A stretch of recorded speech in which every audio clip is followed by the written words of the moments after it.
bike? Let me guess. This one's 5 millimeters longer and 1 degree slacker, Kaz. Let's see, actually 6 millimeters longer. It's ridiculous. All these companies, they're trying to cram evolutionary down our throat as revolutionary. Just jump in with 2 feet already. Wait, aren't you the guy that's always saying that bikes are getting too long, too slack? Seriously? Why are we wasting our time with this bullshit, Kaz?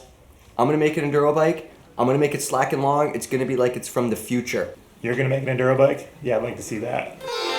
Dude, be the change you want to be, dude.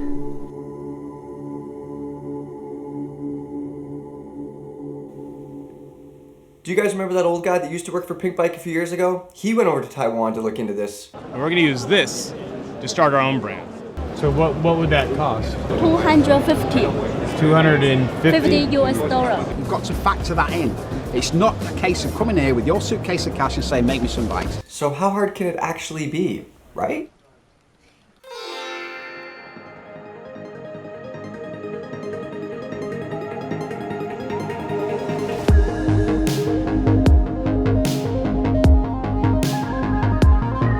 To figure out what bike's gonna be like in a decade, all you have to do is go back 10 years and apply that change to what we're using now. It's simple math. These themes, they had 69 degree head angles. Now they're 63, so 10 years are gonna be 57. Why can't these idiots see that? 57.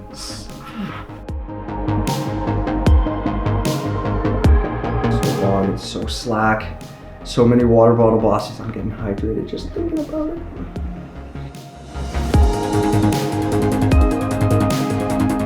Yes. Okay. Off to Taiwan. After 13 hours in the back of the plane, I'm here in Taiwan, double fisting bubble teas at the Taipei Cycle Show. Now, if you want a frame made, this is the place to come. It's full of people and companies. Follow me inside and let's get it done. Hi. Hello. I'm Mike. How are you? I'm Jamie. Jamie. Yeah. Check this out. What do you think of that? You want to make this bike or? I would want to make this bike. This is my dream bike. What do you think? This looks weird. It's your design. This is my design. I came up with this. I think it's not good for normal bike. You want a bottle on your down too? Yeah, it's really important to stay hydrated. This looks like garbage. Garbage. I thought it looked pretty good. It had all the right angles. You could put 3 bottles on there. No one designed like this. Your down tube is totally a disaster. So minimum order quantity, 500 frames. That's where I start. Sure. Okay, how much money do I have to bring you? $600 per frame. Per frame, Yeah, without a shock? without shot. So $100,000 to $200,000 to start. Yeah. Because you want to do carbon fiber. Custom carbon. So I think the minimum cost you're gonna take is at least 100,000 US dollars. 100,000. Okay. So I should go back to the drawing board, it sounds like. And come up with 100 grand. Yeah. Okay. Garbage. Garbage my ass. Look at these things.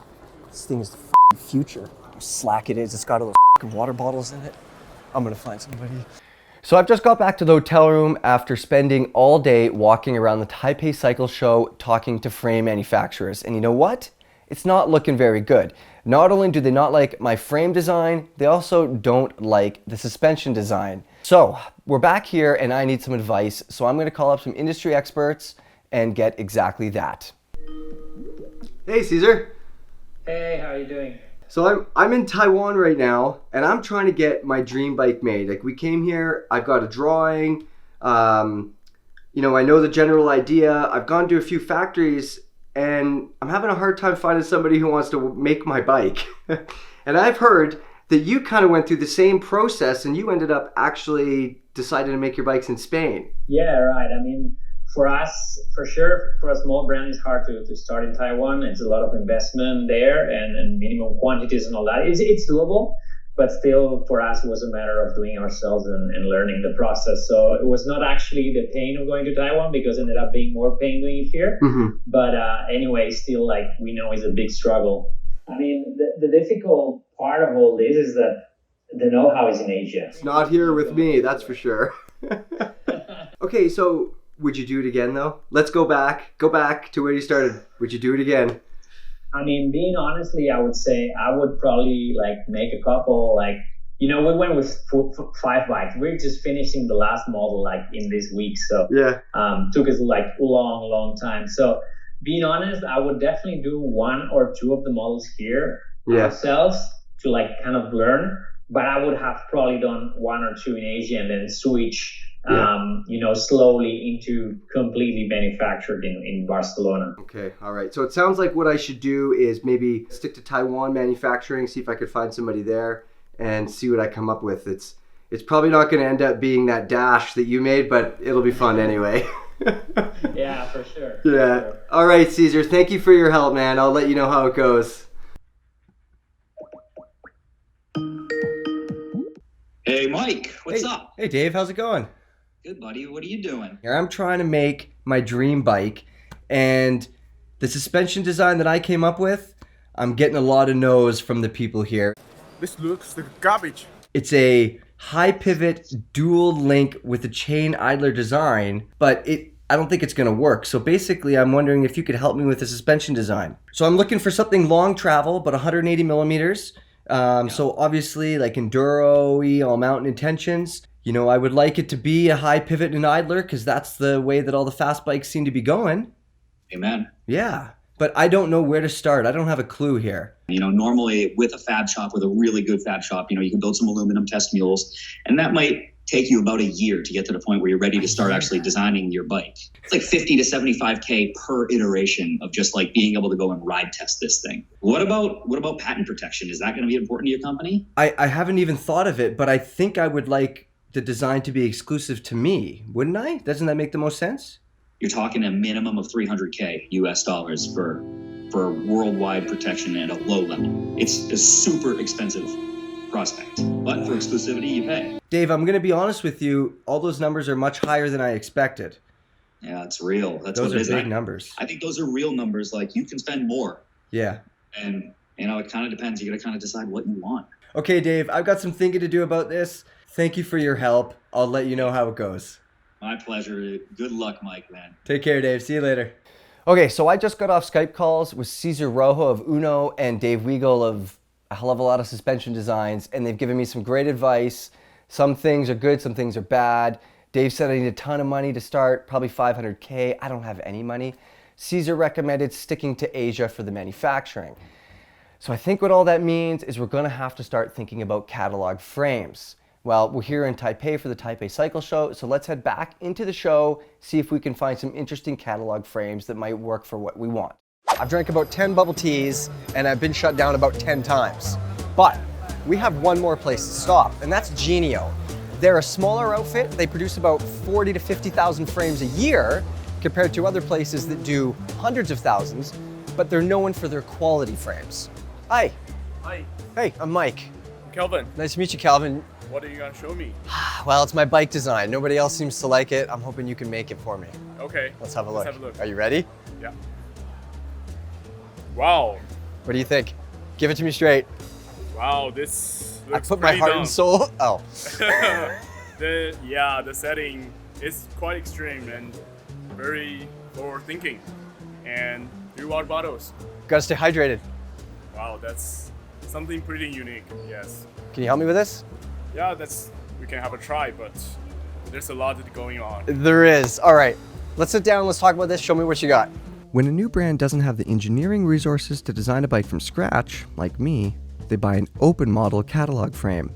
You choose the design and color, then you put your name on it and you get to call it your own. Lots of big companies started out by doing this, and some of those bikes are pretty damn good. Now, Calvin says that my credit rating and my physically impossible suspension design, or whatever, means that I should stick with one of their open models. But he says that they could take my geometry from the future and apply it to one of their existing bikes. Looking through their catalog, I liked what I saw, so the next step was to head down to their factory in Taichung to hammer out the final details.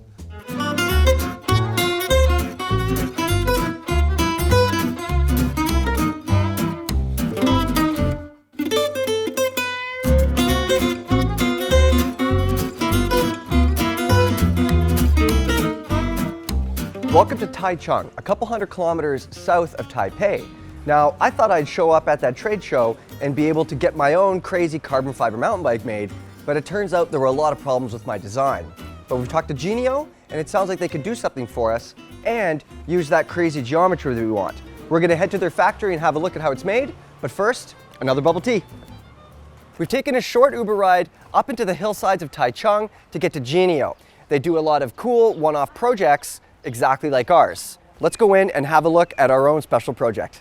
I checked with our team. Maybe probably have to change the system. Change the system. Okay, so I can't use my high pivot virtual design? No, I think you probably have to go more basic design. So maybe we start off like really simple one. Okay. And then in the future you can have some adjustment to that. 160 travel, and I think basically you can start modify the geometry according to that, according to your drawing, and then maybe probably produce the frame for you to do the test riding.